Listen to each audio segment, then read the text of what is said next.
teach you about biodiversity. It is an interesting topic, and first we want to know what is meant by biodiversity.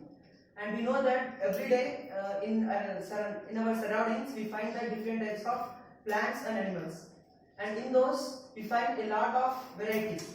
For example, you observe that two types of animals like a buffalo and cow. So do you find any similarities in between those two organisms? Yes, you may find many types of similarities as well as a lot of differences. And for example, you compare that a tree like coconut tree and banyan tree. So what differences do you find? So a lot of differences we may find. And for example, if you take that if you take a small plot of land, in this land and in this small ecosystem, if you may find a lot of different types of varieties in plants and animals, everything. So here the biodiversity, it means the differences. So bio means life, and diversity, it means the varieties and variability seen in plants and animals, every organism. So this is the main meaning of biodiversity. So you may take that example that if you visit a zoo park, and of course many friends they visited the zoo park, I think so.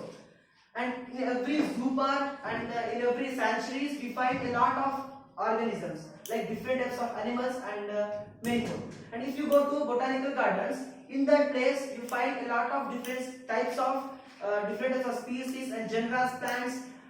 They belongs to different categories. So these all are included in this biodiversity. So coming to animals, in animal diversity, so in the animal we find a lot of different types of animals, like from porifera to even chordata. All these are animals. So from single cell to multicellular organisms, there are a lot of differences. For example, I want to tell that if you compare from olden days to till today, in the olden days we find many large, huge amount of animals and plants. Do we find all these animals now in today's generation? No. So what is the reason? Extinction. And because of the human activities and urbanization. So these are the causes why all these organisms are they totally extinct from our earth. For example, you take that there is vulture, and vulture, it is of course it is extinct animal, extinct bird. You may find it is in some weird places. Like for example, we may take the dinosaur. Dinosaur, it is totally extincted. And there is a bird, that is dodo bird. It is a dodo bird. We find in olden days it may find in the different types of regions, like in especially islands. But now those birds are totally extinct. So if we can't conserve our biodiversity, if we can't conserve all those plants and animals, in future generation they can't exist on the earth. We can't find all those organisms. So that is the main concept. And we may know that I think that you all earlier studied that there are different types of criteria. Like animals are divided into endangered species and endemic species and extinct species. So what do you mean by extinct species? Animals,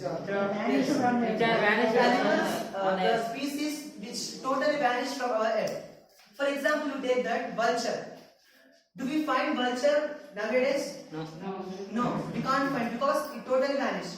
And for example, the best example is dinosaur. Do we find the dinosaur? No. And if you take that, and another criteria is that is endangered species.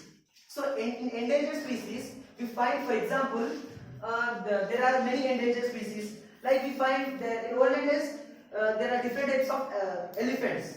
Do you find huge number of elephants today? No, because they are going to vanish.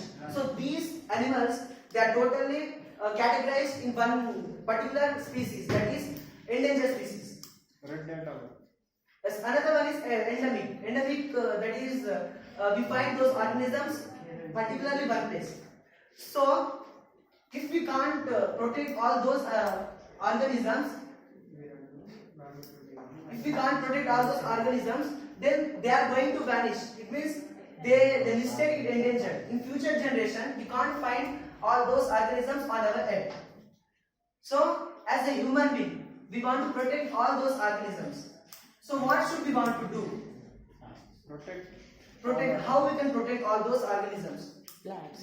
So, what is the main habitat of these species? What is the main habitat? What is the living home for those kinds of animals? Forest. So, forests are the main. That is the main home for all these endangered species.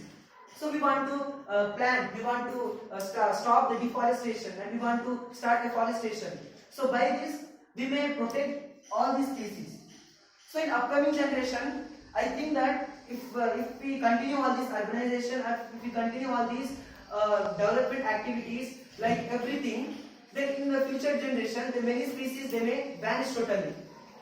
So for example, if all these, we find that sparrow is also categorized in endangered species. So like sparrows and elephant, all these species they totally vanish, then what happened? Ecosystem and the biodiversity may be imbalanced.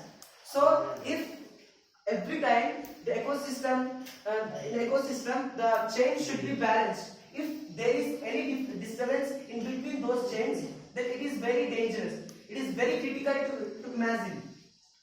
So dear friends, this is the main concept of biodiversity. So as a human being, it is our responsibility to protect the biodiversity. So the God is given a very good life to us.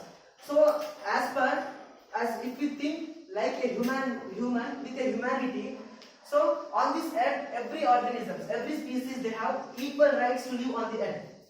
So the human beings are not great. It means the human beings are not greater than ants. The human beings are not greater than elephants. So that is not. It is very bad to think, because every organism they have equal right to live on the earth. So what we are possessing on this earth, so that should needed for every organism.